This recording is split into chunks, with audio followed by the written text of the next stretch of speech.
Hey guys, and good evening. We are back. We're going to do our normal systems check. Make sure that you can hear, make sure that you can see, make sure that everything's working the way it should. I'm doing the same thing you guys are just to make sure that everything seems to be working. Please let me know if you guys can hear me. I don't know, I just lost sound on my device. So we're going to quadruple check here and see what's going on and make sure that everything is working the way it should. So, as you guys come in, make sure that you can let me know. So, put something in the chat here. Let me know if you guys can hear me. Let me know that everything is good. We'll be getting started here in just a couple minutes. So, mm, double check here.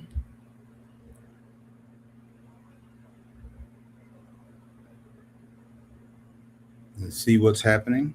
Sorry, guys. We're going to make sure that everything's working. So, again, if you can hear me, if you can see.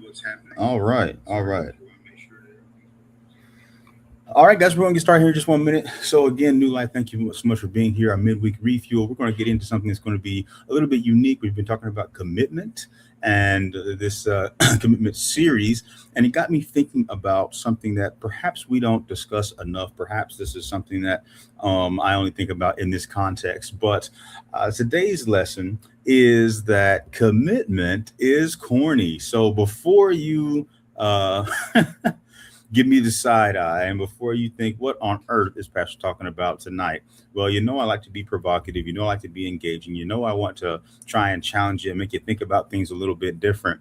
And this is not to be a negative, of course, but it's just a way to reframe this conversation so that we can be thinking about the essence of what commitment is. And so I'm going to give you guys just one more minute. We're going to make sure that everything still is working the way it should and looks like everything's good on my end. And we're going to get right into this word. So, here in just 1 minute, we're going to go ahead and pray. And then we're going to jump right into this lesson of commitment being corny.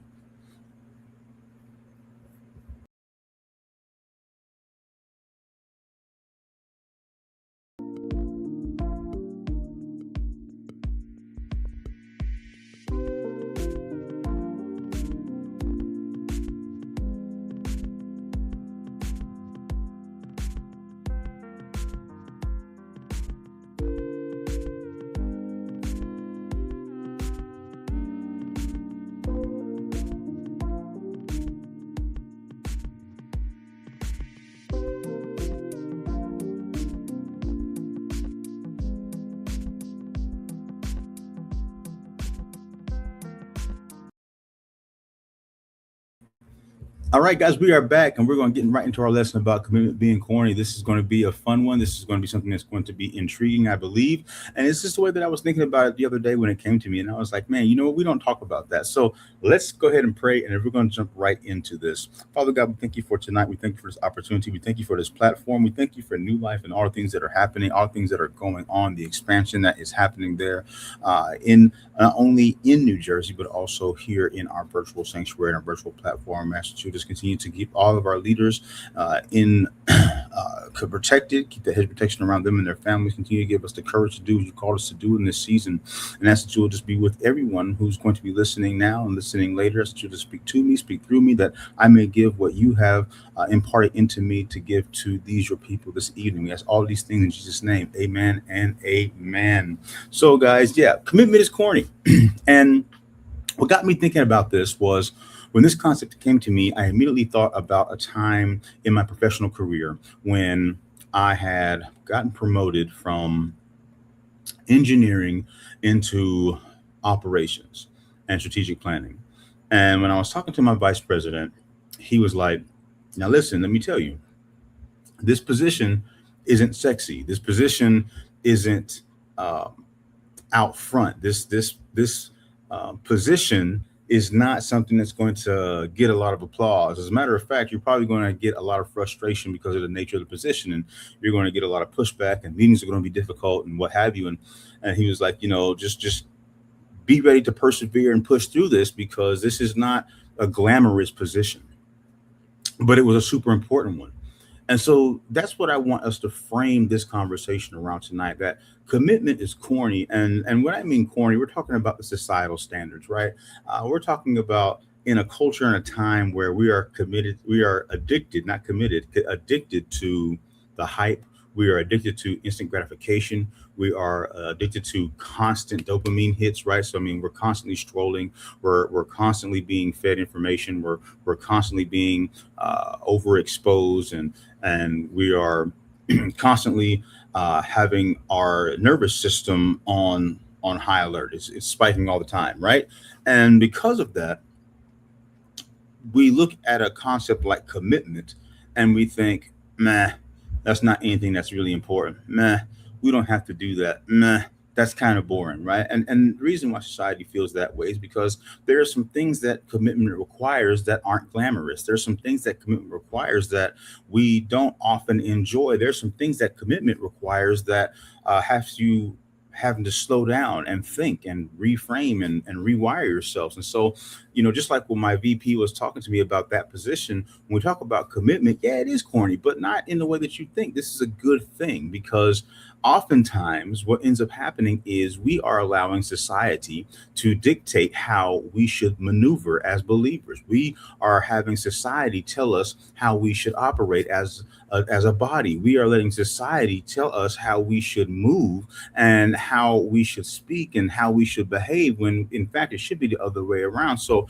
honestly, if commitment is corny, I'll take that because that means I'm not moving like the rest of the world is expecting me to move, or what the rest of the world has glamorized and created as the status quo, or this is the new standard. And there's some things that we're going to discuss when we get into that. But first, let's go ahead and read our scripture, which is Galatians 6 and 9, something that we're familiar with. And it says, let us not grow weary in well doing, for at the proper time we will reap a harvest if we do not give up. That's Galatians 6 and 9. So, right? Do not grow weary in well doing. What is the weariness? The weariness is when the world is telling you, oh man, you know what? Just give up on that thing. Why are you still doing that? Why are you still pushing? Why are you still trying? Why are you still working on that thing? Why are you still training? Whatever it looks like, right? The world's going to tell you that it's just too much work, it's too much effort, it's not worth it, and you are wasting your time. And so the word is telling us, do not grow weary in well doing. See, in this context, the well doing is being committed to what God has called you to commit to. We talked about that several weeks ago.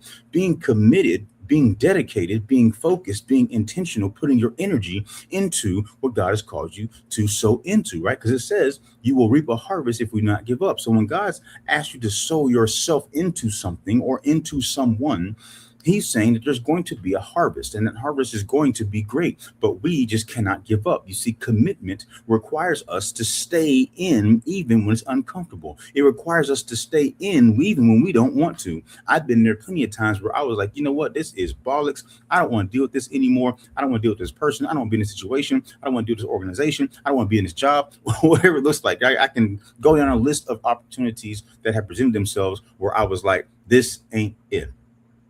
But God was like, hold on, it's not time to maneuver just yet.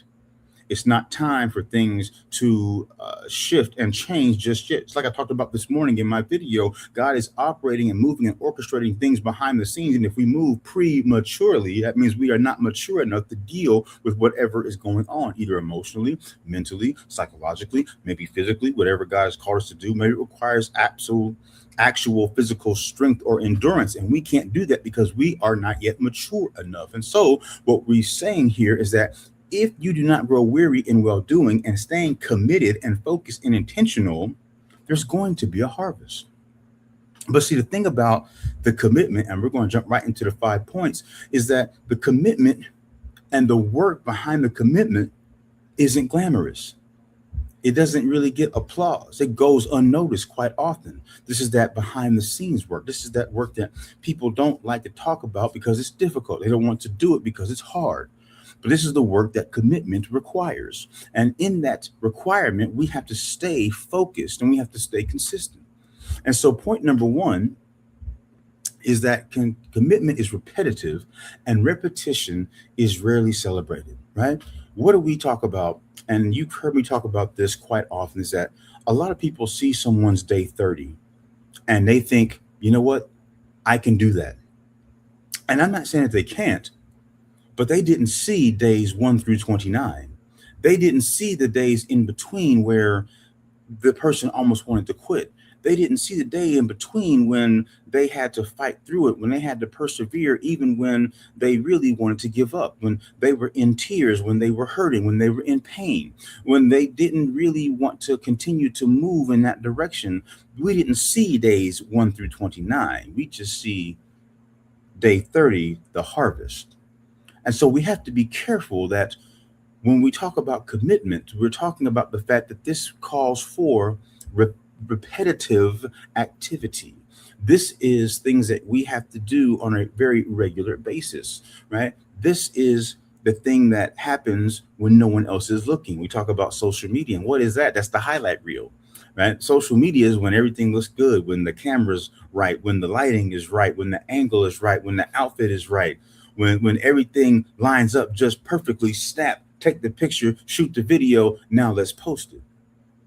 But how many times did we have to take that picture? How many times we have to adjust that outfit? How many times did we have to fix the lighting? How many times did we have to change the angle and the way that we were looking? And oh, I don't like my face in that picture. I don't like my color in that picture. I don't like this. I don't like that. How many times we have to go back through and fix all these different things and repeatedly make adjustments until we got it right? You see, social media is only giving us the highlight reel. Only when it's right or when we deem it to be perfect is when we'll show it to the world. And the problem with that is we've got people fooled in thinking that there's no work involved. We've got people fooled in thinking that there is no activity behind it. We've got people fooled in thinking that it can happen overnight, that it can happen tomorrow, that it can happen in 48 hours, that it can happen if you go 75 hard. Well, guess what? It's going to take you more time than anyone is actually telling you to get to that place. And this is why comparison is so dangerous, but that's a whole different conversation. You see, we got to make sure that in our commitment season that we're doing the things that God has called us to do, the things that are required for us to get to that next level, the things that no one sees. You see, we have a fascination and we almost have an addiction with applause. We need that medal of participation, right? Everybody shows up and everybody gets a medal, and we become addicted to just being celebrated for no reason. And so, because of that, when we are doing some hard work, we're looking around for someone to say, hey, pat me on the back, look at me, I'm doing a good job. And then we get frustrated when it doesn't happen, and we turn and we want to give up and we want to slow down. When really, this is the part where we have to continue to persevere. So remember that you have to continue to push. This is the repetition that is required, right? Just like if you're learning a new song, an instrument, a new skill, what do you have to do? You have to do it repeatedly. You have to practice over and over and over until you get it right. But no one sees the practice, right? When you're a musician, people rarely see the practice. They don't see the 10,000 hours. They don't see the times that you play till your hands hurt. They don't see the times that you sing till your throat hurts. They don't see the times that you are frustrated and want to throw your music stand. They just see the symphony. They just see the concert. They just hear the album, but they don't see the rest of the work. So remember that there's repetition involved, and that repetition, it's not sexy, right? It's not glamorous. There's nothing to that. That's just work. And that's what makes that a little bit corny, right, to the rest of the world. Which brings me to my second point, right? It looks corny because it rejects current trends, right? We want, again, the highlight reel, right? We want everybody to celebrate us, but more importantly, when things are trending, what does that mean? It's something new, something different. Everybody's jumping on the bandwagon. Everybody's doing it, right? I mean, we always talked about when I was growing up, like the lemmings, right? Everybody's running off a cliff, or we jump off a cliff because everybody's doing it, kind of thing. And we see that in a lot of different spaces. And so when you're committed to your values, when you're committed to your path, when you're committed to your walk, when you're committed to what God has called you to do, when you're committed to the change that's supposed to be happening on the inside, when you're committed to your family, when you're committed to your job, when you're committed to your lifestyle, when you're committed to, maybe you need to be working out and you're committed to working out, and everybody's like, hey man, how come you don't come out here and party anymore? Hey, how come you don't come out and stay out late anymore? Hey, how come you don't eat like this anymore? Because you're committed. And so because you're committed to something that's not popular, or maybe it's because it's uncomfortable for other people and it's rejecting the trend, they classify that as corny. But just because it's corny doesn't mean it's ineffective. Oh, I hope y'all stay with me tonight for just a few more minutes. Just because it's corny doesn't mean it's ineffective. So just because someone is telling you that this is corny, just because someone's telling you this is not any good, just because someone's telling you that this is whack, doesn't mean it's not working for you. That's just someone else's perception of what's going on. So it's okay again for it to be corny because it's you versus you, and you staying committed to what God has called you to do in this season, whatever that looks like. Point number 3. Sorry, let me find my mouse. Commitment requires saying no more than saying yes. You might be saying, well, what do you mean? You've heard me say this before, that when you're spread too thin, you can't cover everything, right? Which means that you have to be judicious and selective and meticulous about the things that you give your energy to. You see, when you're committed to your change, when you're committed to your progress, when you're committed to your transformation, when you're committed to your metamorphosis, you're going to have to say no to a lot of things. Why? Not because they're harmful, not because they're bad, not because you don't want to, but because you cannot sacrifice the energy to put into something that's not directly on par and on path with the thing that God has called you to do, with the person that you're trying to become. Again, we're not saying that this is bad, but right now I can't do that. Right now, I got to stay committed to me. I got to stay committed to my spouse. I got to stay committed to my kids. I got to stay committed to my ministry, whatever that looks like. You cannot afford, again, it may not be anything bad, but it is a distraction. And if you stay distracted for too long, you start to spiral or travel in the wrong direction. So we have to be mindful of that. So you have to say no, not because it's bad, not because you don't want to, but because right now you cannot afford to be distracted. You see, people are going to classify that as being corny because you don't want any distractions right now, because you are focused right now, because you are being intentional right now, because you are doing what God has called you to do right now. Remember when we talked about the cross is yours. The cross was designed for you. The cross means it's not too heavy. It's not too light. It's not too awkward. It is yours.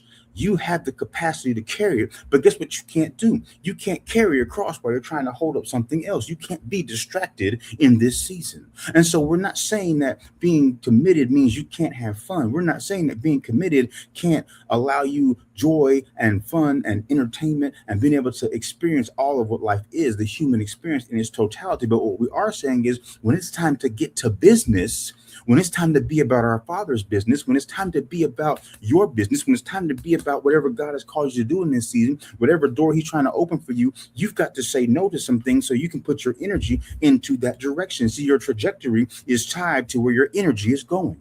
And so if you're all over the place, you can't focus. If you're all over the place, you can't commit. You can't dedicate your energy to what you're supposed to be doing. You can't dedicate your time to what you're supposed to be doing. You can't dedicate your mind to what you're supposed to be doing. You can't dedicate your spirit to what you're supposed to be doing. Why? Because you're distracted. You're saying yes to too many things. Many of us, myself and Pastor talk about this all the time, many of us had to learn that no was not only a complete sentence, but the final word on some things. I don't have to give you an explanation. It's just, no, I can't. I don't have to tell you what's going on in my life. I don't have to tell you why, but if I'm committed and I know that I have to do these certain things and I have to stay grounded, rooted, and focused, I just have to say no to everything that's not that right now. Remember, this is not about being rude. This is not about being hateful. This is not about having animosity. This is simply saying right now, I have to stay committed. People are going to call that corny. Point number 4. Commitment is proven when motivation disappears. We call that discipline when we talk about fitness and working out, right? You won't always be motivated. You won't always have energy. You won't always be hyped up. You won't always want to.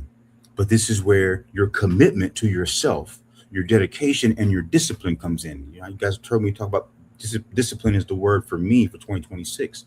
And so I have to remain committed to my path, to my walk, to my plan, to my strategy, to the things I'm trying to accomplish, to what God has called me to do. All those things matter. And in that, I have to stay disciplined because there's lots of days that even in well-doing, I start to get a little weary. I start to get a little tired. I start to get a little worn out. And I have to remind myself that this is the time where I have to continue to push, press, persevere up until it's time for the breakthrough. You see, the breakthrough happens on the back end of the work. You don't get the breakthrough just standing there looking at it, hoping it's going to come and catch you. You have to go get it. You have to go and pursue it. You have to chase it down. Now, we talked this morning about the enemy trying to create obstacles, and we know that that's a sign that you are on the right path. We can wear that as a badge of honor, like we discussed. But if you're just not moving, guess what? All we're doing is standing around hoping that something is going to do whatever God has called it to do. Whatever you're supposed to be doing, we're hoping. You've heard me say this before, a dream without action is just a wish. And so if you're not doing anything, you're just wishing. And all you're ever going to see is blank stares and empty spaces. So we have to make sure that we stay disciplined in our commitment, right? Because you're not always going to want to do it. There are plenty of times, and Pastor and I talk about this, there are plenty of times where we wake up and we're like, man, you know what? The last thing I want to do is go give a word. The last thing I want to do is do this live video. The last thing I want to do is get up and go preach. The last thing I want to do is get out my bed and go somewhere else and have to pour into somebody else. The last thing I want to do is have to get on the phone, have to help somebody else through their issues. But that is the commitment that we have made. And so we have to stay disciplined and understanding that this is the commitment, this is the job, so to speak. And yes, there are times where you have to create boundaries, and we've talked about that. So let's not go too far to the extreme. We're not saying, again, you can't say yes to everything. So yes, there's going to be times where you're going to have to say no. You can't. I don't have time. I don't have the energy. No, I just, right now is not a good time. You'll know that, right? And you can reinforce your boundaries respectfully, of course, and be able to do that. Get yourself re-energized, get yourself refocused, and then you can keep going. But there's lots of times where it's just purely I don't want to. There's nothing wrong. There's nothing going on. I just don't want to. We all get cases of the I don't want to. All right. I think I probably get them multiple times a day. I don't want to. But we have to stay disciplined because you're not always going to be motivated. It's easy to do the work. It's easy to go, go to the gym. It's easy to get up and put on your Sunday best and go into church and praise and worship. It's easy to get up on a Monday and go to work when you've had a lot of sleep and everything's great and you feel good and all the things are going well in your life. You're motivated. Oh, I can go out and get it. Let's seize the day, right? Carpe diem. Let's go out here and let's do it. Grab the bull by the horns. But it's when you're like, man, I am tired. I don't want to do this. I don't want to get up. I don't want to talk to anybody. I don't want to have to deal with anybody. I don't want to look in the mirror. I don't want to hear my own thoughts. That's when you have to stay disciplined in your commitment because you are not motivated. And if we only move when we were motivated, we wouldn't be moving enough. Ooh, if we only move when we're motivated, we wouldn't be moving enough. And so we have to make sure that in this season, when the motivation disappears, that you cling to your commitment, cling to the discipline, cling to that focus, cling to that intentionality, because not every day is going to be a good day. And you've heard me talk about the fact that we can control when moments turn to days, days turn to weeks, and so on and so forth. But sometimes you are going to have a bad day. It doesn't have to be tomorrow, but you may have to work through today. And in working through today, you may not be motivated, but you can stay committed. So we have to make sure that we do that because motivation won't always be there. And point number 5, this is the most poignant factor of the entirety of this conversation, and that is commitment is slow, and slow feels insignificant. Instant gratification society, social media has done us such a disservice, right? Being overstimulated has done us such a disservice because we want everything right now. We want it yesterday. We want it last week. We don't understand why it's not happening for us right in this second, right in this moment, right in this minute. And so we get frustrated. We get disappointed. We get disenfranchised. We get discouraged, and then we stop moving. You see, the issue here is that when we get to these places where we begin to falter on our commitment, what ends up happening is we stop moving. It's not as if something's happening externally, and because of all the things that are going on, we are prevented from continuing to stay committed, that we are prevented from persevering, pushing, and pressing forward, that we are prevented from walking. It's our own decision to stop moving.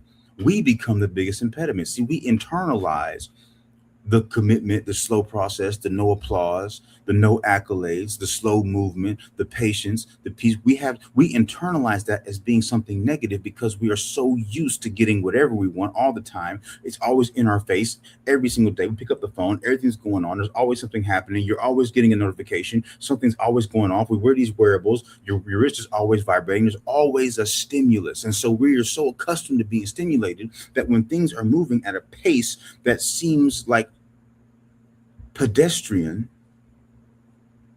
we want to quit. We internalize that as being insignificant. Oh, I haven't done enough. I haven't gotten here by then. I haven't done this by this time. I haven't done this by this age. I haven't gotten here by this moment in time. Human beings are the only people who can find themselves the time in that nature. We're the only ones who are like, oh, by the time you're 25, you should be doing this. By the time you're 30, you should be doing that. By the time you're 35, you should be doing that. By the time you're 40, if you ain't got your life together, you're worthless. You're insignificant. Why? Because you're not moving at the pace that society, remember the trend statement, right? You're not moving at this pace that society says you should move. So guess what? You're insignificant. You're not making any progress. I'm here to tell you that progress is incremental, that progress is slow, but all progress is still progress. So don't let someone else's, again, don't look at someone's day 30, looking at your day 2 and being like, man, how come I'm not there yet? Remember, there's 28 days in between of suffering, of commitment, when they didn't have motivation, when the world told them it wasn't going to work, when they were being called corny, that they kept going to get to day 30. You stay focused on day 3. You get to the next day, and you get to the next day, and you get to the next day. And guess what? Before you know it, your day 30 has arrived. It is going to be slow. It is going to be arduous. It is going to be painstaking. It's going to have long suffering. That's why the word says right here in Galatians, do not grow weary in well doing. Why? Because it takes time. Because it's going to take some time. And that's okay. Because oftentimes, when we talk about moving at our pace, we would wreck ourselves. We're trying to get on the highway and drive like it's the Autobahn. We want to do 150 miles an hour. We're surely going to crash. Why? Because our path wasn't designed for that speed. Oh man, hope you all staying with me. We're almost done. Our path wasn't designed for that speed. What God has called us to do doesn't require us to go 150 miles an hour. We can do the speed limit. Why? Because he's protecting us. Why? Because there's turn signals. Why? Because there's signage. Why? Because if we're blowing through everything, we don't even see that there's a wreck up the road. We can't even see that the lane is blocked. We can't even see that there's some road work going on. We can't even see that there's a hazard up ahead. Why? Because we're moving too fast. Slow down. Pay attention to what's going on. Stay committed. It is going to be slow. But slow, we talk about this at the firearms class. Slow is smooth, smooth is fast. We talk about it in the forklift class. Slow is smooth, smooth is fast. Take it one step at a time. And before you know it, you're going to be right there when you're supposed to be, when it was ordained, when God has it set for you, when that space was designed, when that space opens up, when that door kicks open. That's when you're supposed to step into it. Remember that whatever space that God has for you, no other person can occupy. So you don't have to be in a hurry to get there. Because if you get there before your time, you're going to be ineffective. If you get there before it's time, you're going to be ineffective anyway. If you get to that space that was designed for you that no one else can occupy before it's time, before you're ready, before you're mature enough to occupy that space, you're going to be ineffective anyway. So you might as well take the long road, the road less traveled by, because that's where all the grooming happens. That's where your commitment, your repetition, that's where you reject the trends. That's where you say no to some things. That's where you push past being unmotivated. And that's where your winning season, the harvest that they speak about in Galatians, if you don't give up, that is where that harvest will arrive. Listen, guys, that's all the time I have for you tonight. Thank you so much for being here. Hope this was a fun and interesting way to think about the fact that commitment is corny, but it's only corny because the world doesn't think in these terms anymore. The world doesn't realize how important it is to be committed. We think the grass is greener in all sorts of contexts, and we're just ready to jump ship at any given moment. Anytime thing gets a little difficult, anytime it gets a little uncomfortable, anytime it gets a little strange, we're like, you know what? I can go do something else. This season requires you to be committed, to be intentional, to be dedicated, to be focused, to place your energy where it's supposed to be and keep it there until God tells you to move, until that other door opens. Guys, again, I hope you had a really great experience with this one. This was a lot of fun. And I hope that we can continue to think about these things in fun and different ways. But this is important because everything that we're going through right now, think about new life, 5 years coming up. That's time.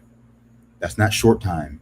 That's a lot of work, a lot of pain, a lot of heartache, a lot of suffering, a lot of people leaving, people coming in, a lot of personalities, a lot of things going on. I mean, all these things are happening, right? If you just take a moment to look at your life, many of us have been here 35, 40 years, 50 years, 60 years. That's no little bit of time. And you're still growing and learning, but you've gone through a lot, you've experienced a lot, you've done a lot, you've accomplished a lot. So just take a second to think about that for a moment. It is slow, but it's okay. You're moving at exactly the right pace, the right time, and you're going to arrive just when you're supposed to. Listen, guys, we believe that New Life is great ground to sow into. So I'm going to put our giving methods up on the screen. Cash App, Zelle, Give a Fly, and of course, our P.O. Box if you feel so led to mail it in. If you are online and can, go ahead and type seed stone in the chat. Pastor and I will be praying over your seed, and we believe that there's going to be a harvest, just like it says in Galatians. If we do not grow weary in well doing, if we stay committed to our sowing, whatever that looks like, maybe it's not financial, but if you can, you got to stay committed to that sowing as well. That's part of where your harvest is going to come from. All these things work together for what? The good of them that love him and are called according to his purpose. All things work together. The disappointment, the hurt, the pain, the aggravation, the being corny, the being unmotivated, all things work together. You just have to stay committed. Guys, don't forget that we will have we're still doing our 40 words for 40 days series. So I was going to talk about the positive pivot, but we're in our 40 words for 40 days series. So we're going to keep bringing you guys a word. We're going to keep keeping you inspired. And of course, don't forget about our Sunday morning worship experience, 47 Beaver Ave. Be there or be square because you will not be around. If you're not in the New Jersey area, make sure you join me right here on our online campus, New Life International, and we'll be fellowshipping virtually with our brothers and sisters. Guys, I hope that you have a great rest of your week. Hope that you can take this and apply it, think about it, ruminate on it, and use it somewhere, anywhere, everywhere where you need to continue to create focus and continue to stay committed. Listen, guys, we believe that this new life is for everyone. So as always, let's change the way that we think, so change the way that we live. Until next time, stay blessed.